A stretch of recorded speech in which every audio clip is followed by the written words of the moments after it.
यहाँ उपस्थित पूरे बेगूसराय जिले के अलग अलग क्षेत्रों से पधारे सम्मानित शिक्षकगण,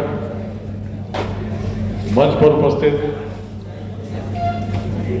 आकांक्षा कंसल्टेंसी और शिवालिक इंजीनियरिंग कॉलेज के प्रतिनिधिगण, उपस्थित अशोक कुमार सिंह अमर जी, उपस्थित डॉक्टर धीरज चांडिल्य जी, डॉक्टर आर एन सिंह साहब, उपस्थित प्रभाकर कुमार राय जी, उपस्थित कन्हैया जी, राजेश जी, डॉक्टर निशांत रंजन जी, उपस्थित युवा साथियों, पत्रकार बंधुओं, इस कार्यक्रम की योजना पहले नहीं थी। पिछले दिनों बेगूसराय आना हुआ, जब खगड़िया जा रहा था उसी समय इस कार्यक्रम की जानकारी मिली।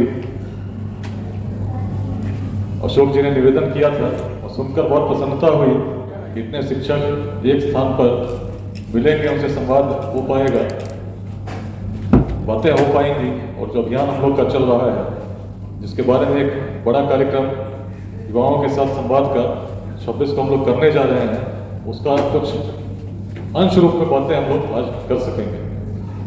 इसी कारण मैंने स्वीकृति दी थी। और आज आने से पहले 2 कार्यक्रम और थे। मोर में मुकामा से पहले था, जहाँ काफ़ी उत्साह के साथ युवाओं ने स्वागत भी किया, बातों को भी सुना। फिर मुकामा में एक प्रशिक्षण संस्थान का शुभारंभ होना था, जिसमें अलग अलग परीक्षाओं के लिए बच्चों को तैयार कराएंगे। वहाँ पर मुकामा गए तो मुख्य अतिथि तो मुझे तय किया गया था, लेकिन मुझे लगा कि वास्तव में जो मुख्य अतिथि थे, जिनको मैं मुख्य अतिथि मान रहा था, एक शिक्षक थे। उनकी उम्र करीब 87 ईयर्स 87 वर्ष थे। उनसे मैं भी बहुत प्रभावित हुआ। मुझे भी जानकारी मिली कि मेरे भी परिवार में कई बड़े लोगों को पढ़ा चुके हैं।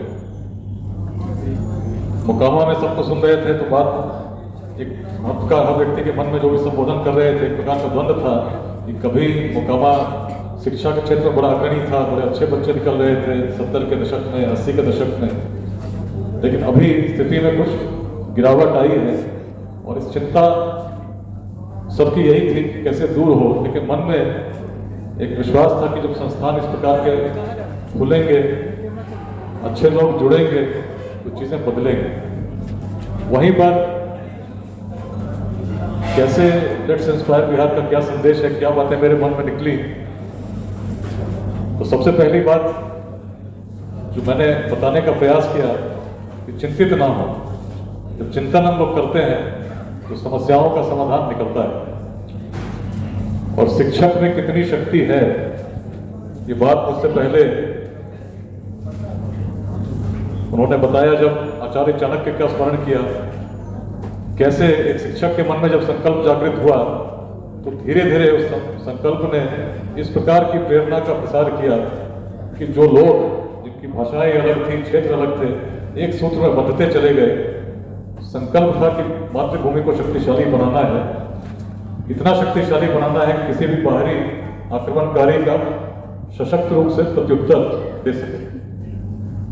संकल्प सिद्ध हुआ।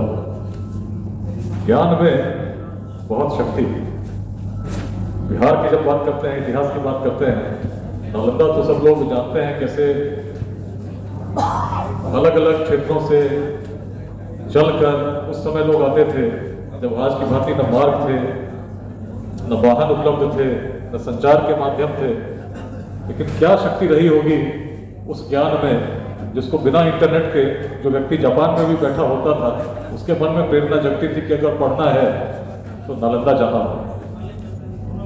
क्या क्षमता है ज्ञान में, उससे आप समझ सकते हैं कि कोई छोटे से क्षेत्र में भी यदि कोई व्यक्ति ज्ञानवान हुआ तो बड़े से बड़े ज्ञानी को भी वहां आना पड़ा। यहीं बगल में मंडन मिश्र हुए, उसी समय में जब संचार किस प्रकार के माध्यम नहीं थे, सोचिए कैसे उनकी ख्याति फैली होगी कि जब आदि शंकराचार्य भी चले और उन्हें एक ऐसे तत्वदर्शी व्यक्ति को ढूंढना था चलते चलते उनकी खोज यहीं पर आकर समाप्त हुई। ज्ञान में बहुत शक्ति। नालंदा की बात हम लोगों ने की, और विक्रमशिला की एक रोचक कहानी जो बहुत कम लोग जानते हैं। लगभग 1000 वर्ष पहले विक्रमशिला पूर्ण रूप से स्थापित थी। करीब 200 वर्ष हो चुके थे। ज्ञान में जो शक्ति है निश्चित प्रसारित होती है। प्रसारित होते होते पहले लोग नालंदा को जानते थे, बाद में विक्रमशिला को जानने लगे, और हिमालय के उस पार तिब्बत में लोगों के मन में प्रेरणा जगी कि क्यों ना विक्रमशिला से किसी आचार्य को तिब्बत बुलाया जाए। तो लोगों ने उस समय तिब्बत नरेश थे लाल लामा, उनके पास बात रखी। तो लाल लामा बड़े चिंतित हुए। उन्होंने कहा, भाई विक्रमशिला से आचार्य को बुलाएंगे तो सबसे अग्रणी संस्थान है, भला क्यों तिब्बत आएंगे। और तिब्बत उनको निश्चित आना चाहिए, क्योंकि जब कोई आएंगे तभी तो यहाँ ज्ञान का प्रकाश फैलेगा, नहीं तो लोग अंधकार में भटक रहे हैं, सही ज्ञान किसी के पास है ही नहीं। तो फिर पूरे तिब्बत के लोगों ने संकल्प लिया कि हम लोग विक्रमशिला के आचार्य को बुलाने के लिए कुछ ऐसी राशि एकत्रित करेंगे जिससे वो मना नहीं कर पाएंगे। हर तिब्बती ने दान दिया, जिसके पास सोना था, जिसके पास जो भी राशि थी, उसने स्वर्ण के रूप में दान करके एक राशि एकत्रित की और तिब्बत नरेश लाल लामा को सुपुर्द कर दिया। लाल लामा संकल्पित थे कि विक्रमशिला से किसी आचार्य को बुलाना है। ग्यात्सो सिंगे नाम के तिब्बती विद्वान के नेतृत्व में प्रतिनिधि मंडल बना, जो वहां से ठंडे हिमालय के रास्ते से चलता हुआ गंगा को पार करता हुआ विक्रमशिला पहुंचा। विक्रमशिला जब पहुंचे, बड़ा विशाल विश्वविद्यालय स्थापित था। हजारों शिक्षक थे, विद्यार्थी थे, जो विश्व के अलग अलग भागों से आके पढ़ते थे। अब वो भला क्यों कहें कि हम तिब्बत जाएंगे। तो पहली बार जब आमंत्रण आया तो विक्रमशिला के आचार्यों ने बैठक करके उस आमंत्रण को अस्वीकार कर दिया। उन्होंने कहा तिब्बत नहीं जाएंगे। मंडली बड़ी मायूस होकर वापस तिब्बत लौटी। जब तिब्बत लौटी तो फिर सोचिए, उस समय में जब संचार के माध्यम थे, न मार्ग थे, कैसे कितना समय लगता होगा हिमालय को पार करने में। आज तो सारे इक्विपमेंट्स हैं, अब स्नो बूट्स पहन के जा सकते हैं। उस समय किस प्रकार की व्यवस्था होगी, लोग कैसे यात्रा करते होंगे, कितना द्वंद्व उस समय चल रहा था। अलग अलग भागों में अलग अलग आक्रमणकारी भी घूमते थे, लेकिन सबको खतरों को भांपते हुए लोग चल कर आने को तैयार थे, क्योंकि भूमि वो प्रेरणा विद्यमान थी जो ज्ञान की। तिब्बत नरेश के पास जब पहुंचे तो तिब्बत नरेश को लगा कि शायद राशि कम पड़ गई, नहीं तो विक्रमशिला के आचार्य क्यों नहीं आते। उनकी सोच हुई कि क्यों ना कुछ और स्वर्ण एकत्रित किया जाए और तब एक और मंडली भेजी जाए, जो जब जाएगी तो निश्चित तब विक्रमशिला के आचार्य अस्वीकार नहीं करेंगे। अब लेकिन स्वर्ण आए कैसे। हर तिब्बती ने दान तो दे ही दिया था, और उससे अधिक दान किसी तिब्बती से भी मांगे वो भी उचित नहीं था। तब तिब्बत नरेश को पता चला कि नेपाल की सीमा पर एक नया खदान मिला है जिसमें स्वर्ण निकल रहा है। तो उन्होंने योजना बनाई और नेपाल की सीमा पर चले गए, और सीमा पर जाते जाते नेपाल की सीमा में चले गए। और जब नेपाल की सीमा में गए, उस समय के नेपाल के शासकों ने उन्हें बंदी बना लिया। अब तिब्बत नरेश नेपाल के शासक के द्वारा बंदी बनाए जा चुके थे, और नेपाल के शासकों को पता चला कि तिब्बत में एक ऐसी राशि एकत्रित हुई है जिसको विक्रमशिला भेजा जाना था। तो शर्त यह रही कि यदि राशि नेपाल को दे दी जाए तो तिब्बत नरेश मुक्त हो जाएंगे। तिब्बत नरेश के जो पुत्र थे मिलने आए, और मिलने आए तब उन्होंने बड़ी चिंता व्यक्त की कि आप बंदी हैं, इस अवस्था में देखकर मैं बड़ा चिंतित हूं। लेकिन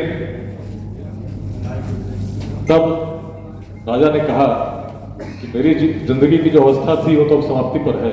मैं अपना जीवन जी चुका हूं, और पूरी प्रजा का संकल्प के रूप में ये स्वर्ण एकत्रित है, जिसका जो लक्ष्य है यह है कि विक्रमशिला से कोई आचार्य आए।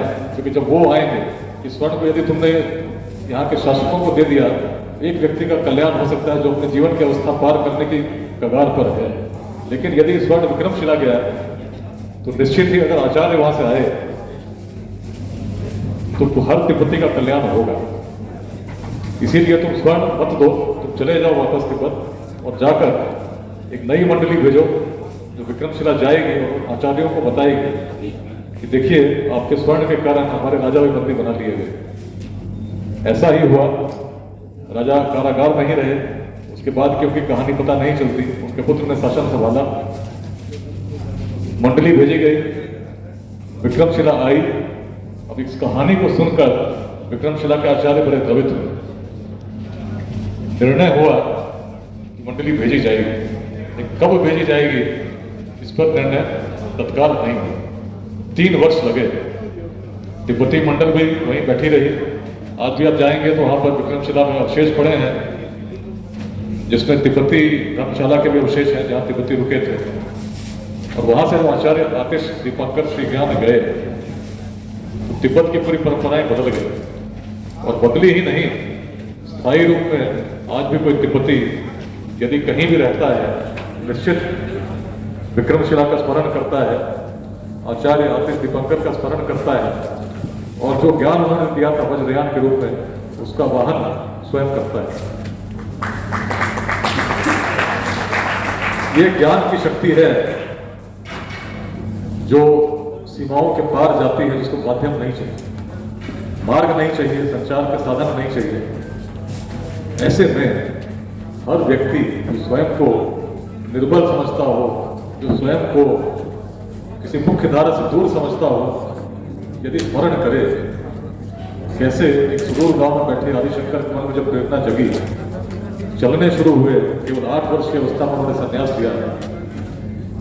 8 वर्ष ओंकारेश्वर में रहकर अपने गुरु के सानिध्य में अध्ययन किया और अगले 16 वर्ष जीवन के पूरे भारत की 3 बार परिक्रमा की, विमर्श किया, विवाद किया, सभी मतों को परास्त किया। और 32 वर्ष की जीवन अवस्था के पश्चात जब गए तो आज भी हर भारतवासियों को याद करता है, गौरव के साथ स्मरण करता है, वंदन करता है और प्रेरित होता है। शक्ति असीम है यदि व्यक्ति सही मार्ग पर चले, दृढ़ निश्चय के साथ चले और ज्ञान के प्रकाश को वास्तविक रूप में यदि उसका वाहक बन सका। तो जैसे आज बेगूसराय में सब लोग शिक्षक एकत्रित हुए हैं, मन में यदि संकल्प हम लेकर चलते हैं, शुरू में मैंने सोचा किस प्रकार संबोधन करूं। यदि बधाई देता हूं तो आपसे कई से बहुत उम्र में छोटा हूं, निश्चित शुभकामनाएं तो अवश्य दूंगा, लेकिन बधाई नहीं दूंगा। मैं आपका हृदय से आभार व्यक्त करूंगा, धन्यवाद दूंगा। क्योंकि जो सेवा आप दे रहे हैं उसमें भी असीम शक्ति है।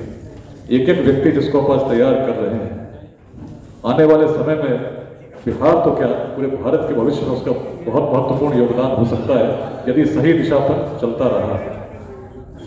बहुत सारी स्थितियां हैं जिसमें व्यक्ति दिग्भ्रमित होता है, लेकिन वहां पर शिक्षक की भूमिका सबसे महत्वपूर्ण है।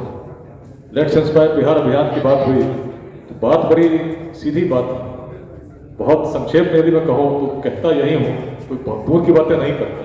बिहार का ही स्मरण करता हूँ। ज्ञान की भूमि थी, जैसे हम लोगों ने विक्रमशिला की बात की, उपनिषद की बात करते हैं, सोच कैसी थी, शौर्य की भूमि थी, मगध की बात करते हैं, जरासंध की बात करते हैं, उद्यमिता की भूमि थी, पाटलिपुत्र की बात करते हैं, चंपा की बात करते हैं। लेकिन सब पे यदि हम गौरवान्वित होते हैं तो प्रश्न करना होगा कि क्यों थी। जब क्यों पे हम प्रश्न करने लगते हैं तो कारण स्पष्ट हो जाते हैं कि आज हम पिछड़े क्यों हैं। क्यों ऐसा होता है कि जब राज्यों की श्रृंखला बनती है, नगरों की श्रृंखला बनती है, लोगों की श्रृंखला बनती है, प्रति व्यक्ति आय की श्रृंखला बनती है, तो बिहार के लोग पीछे हैं। क्यों ऐसा है कि यहाँ के लोगों को यहाँ पर रोजगार नहीं, लोगों को पलायन करना पड़ता है। प्रश्नों को उत्तर कोई और नहीं देगा, प्रश्नों का उत्तर हमें स्वयं ढूंढना होगा। क्योंकि हम ही थे जो एक समय ऐसे थे जब न मार्ग थे, न प्रौद्योगिकी थी, न संचार के माध्यम से हमारे ही पूर्वज एकत्रित करने की क्षमता रखते थे, लोगों को जोड़ने की क्षमता रखते थे, तभी तो अफगानिस्तान के पार तक अखंड भारत का साम्राज्य निर्माण कर सके। गुण थे कुछ अलग सोचने के, कुछ अपवाद प्रस्तुत करने के, कुछ बड़ा सोचने के, अलग सोचने के गुण थे। तभी जब समस्त विश्व में राजतंत्र के अलावा कोई कल्पना नहीं थी, इसी उत्तर बिहार में बज्जी महाजनपद के हर व्यक्ति में प्रेरणा जगी कि शासक कोई भी हो सकता है और शासक को कोई भी चुन सकता है यदि उसमें गुण विद्यमान हो। और विश्व के पहले गणतंत्र की नींव यदि कहीं पड़ी तो यही भूमि थी जिसकी राजधानी वैशाली थी। 7,707 गणराजा बैठकर प्रति वर्ष सर्वसम्मति से अपने गणाधिपति को चुनते थे। सहयोग की भावना थी, भावना छोटे छोटे वादों में ग्रसित नहीं थी। समावेशी रूप में व्यक्ति को व्यक्ति से जोड़कर समाज के निर्माण को करने की क्षमता थी, तभी सशक्त राष्ट्र निर्मित हो सका। आज यदि हम लड़ते हैं आपस में, ऊर्जा है उसको व्यर्थ करते हैं जाति के नाम पर लड़ने में, छोटे छोटे वादों के नाम पर लड़ने में। कोई कहता हम ये वादी हैं, हम वो वादी हैं, हम संप्रदायवादी हैं।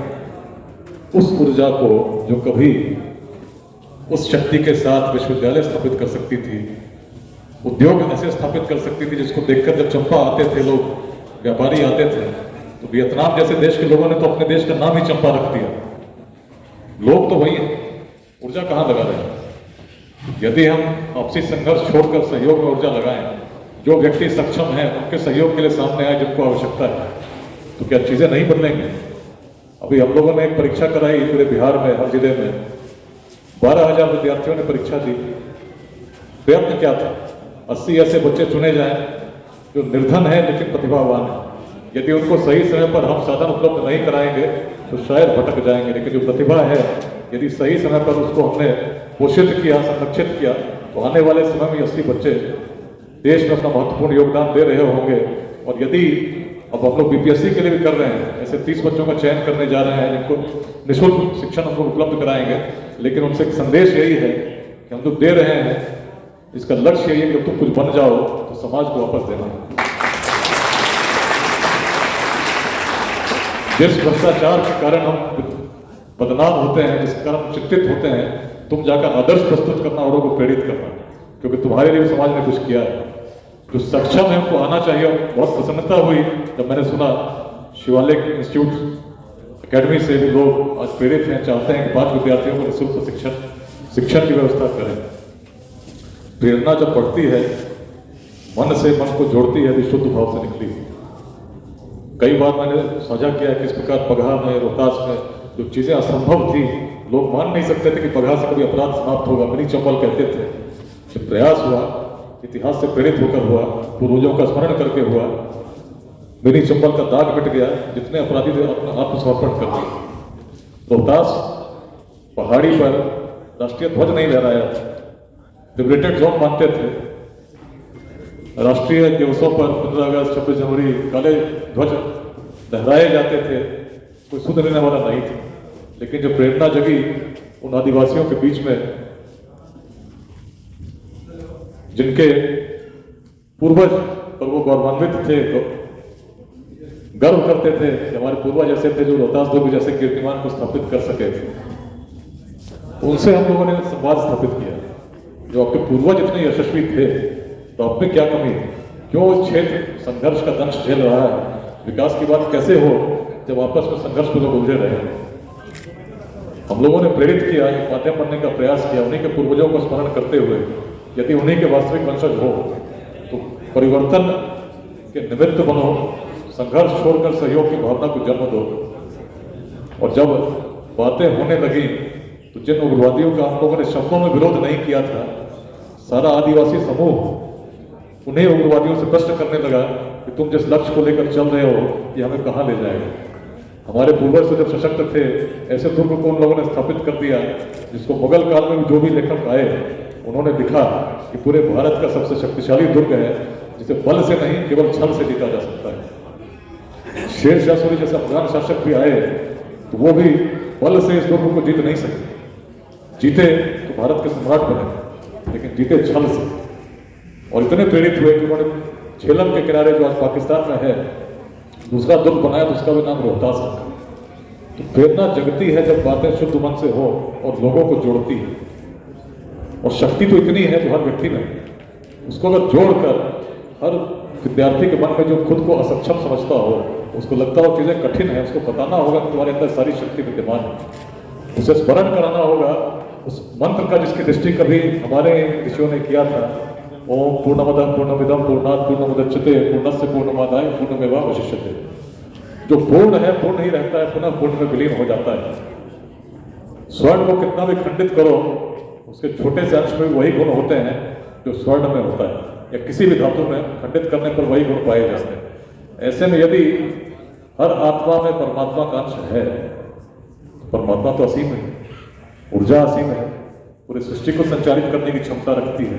तो उसका अंश यदि आत्मा में है, जो हम मानते हैं, जानते हैं, अनुभव भी कर सकते हैं, तो फिर कमी कहाँ है? कमी तो केवल चिंतन की है कि हम चिंता नहीं करते, चिंता करते हैं, चिंतन नहीं करते। और यदि हम सोचते हैं कि असमर्थ हैं किसी परिवर्तन को करने में, तो हमने अपने आंखों पर पट्टियां बांध रखी। हर विद्यार्थी के मन में, हर युवा के मन में इस संकल्प को जागृत कीजिए, सारी निराशा मिट जाएगी, मार्ग स्वयं प्रशस्त होंगे। ऊर्जा लगे शिक्षा के विकास में, हर शिक्षक संकल्प ले, हर विद्यार्थी उसके लिए प्रयास करे।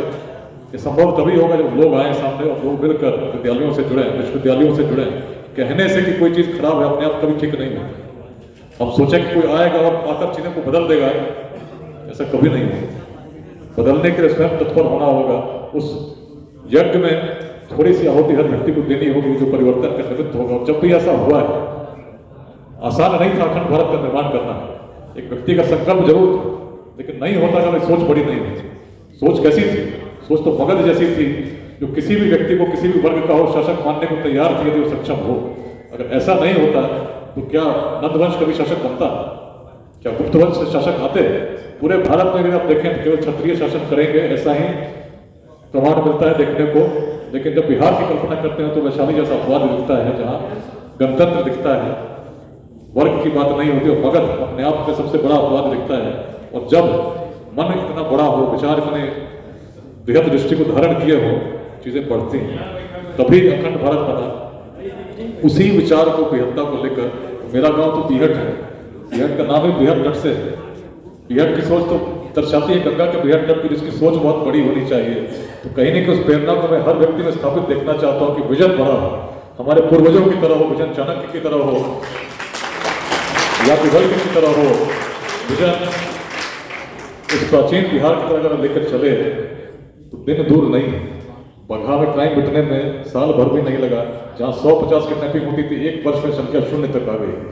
उग्रवाद मिटने में जहाँ लोग मानते थे कि संभव नहीं है, 2 वर्ष के अंदर सभी उग्रवादियों और शस्त्रों के साथ, आधुनिक शस्त्रों के साथ समर्पण करने को बाध्य हो गए। जब लोगों की प्रेरणा जगी, लोग जुड़ने लगे।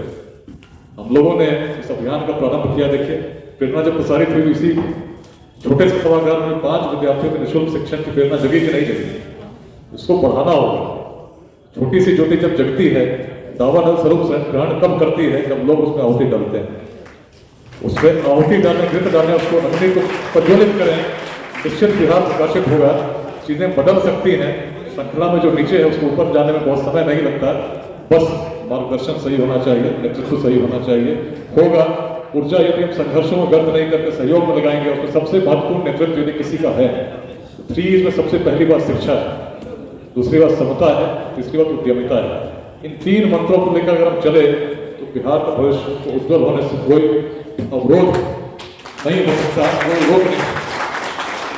सबसे इसी शब्दों के साथ मैं चाहूँगा 26 मार्च को बृहद संवाद के लिए मैं स्वयं उपस्थित रहने का प्रयास करूँगा। कार्यक्रम लोग तय करने वाले हैं। संदेश को बहुत आगे तक ले जाना है। अपने जीवन काल में ऐसा कुछ करें कि आने वाली पीढ़ियां हम पर गर्व करें कि बिहार में फिर एक चेतना जगी थी, जो बहुत वर्षों से सुसुप्त थी और जिसने भारत को मार्गदर्शन किया, विश्व को भी मार्गदर्शन का राह प्रशस्त कर दिया। सभी को शुभकामनाएं देना चाहता हूँ। पुनः जितने भी शिक्षक हैं जो सम्मानित हुए हैं, अपनी तरफ से, लेट्स इंस्पायर बिहार की पूरी टीम की तरफ से और बेगूसराय जिले की तरफ से आपका हार्दिक धन्यवाद करना चाहता हूँ। धन्यवाद।